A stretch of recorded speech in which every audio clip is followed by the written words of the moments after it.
یہ وہ لمحے ہیں جب ایک نبی اپنی صدیوں پر پھیلی دعوت کو وصیت میں سمیٹ رہا ہے اور آخری نصیحت کر میرے بچوں اللہ کو نہ بھولنا، اسی کی عبادت کرنا، یہی نجات کا راستہ ہے۔ نوح نے اپنی اولاد کو جو وصیت کی تھی نا، وہ اگر ہم مان لیں تو ہماری زندگیاں بدل جائیں۔ یہ کوئی فلم نہیں ہے، یہ ایک نبی کی زندگی کے آخری دن ہے۔ قوم کے چند لوگ دور کھڑے جنہوں نے نہ سنا اور جنہوں نے مان لیا آج انجام قریب ہے۔ یہ کہانی صرف ماضی کی نہیں، یہ ہر اس دل کے لیے ہے جو حق سن کر بھی ٹالتا ہے۔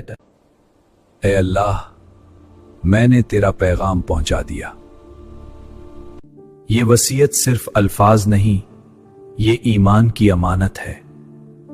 طاقت، مال اور تعداد کسی کام نہیں آتی اگر دل میں ایمان نہ ہو۔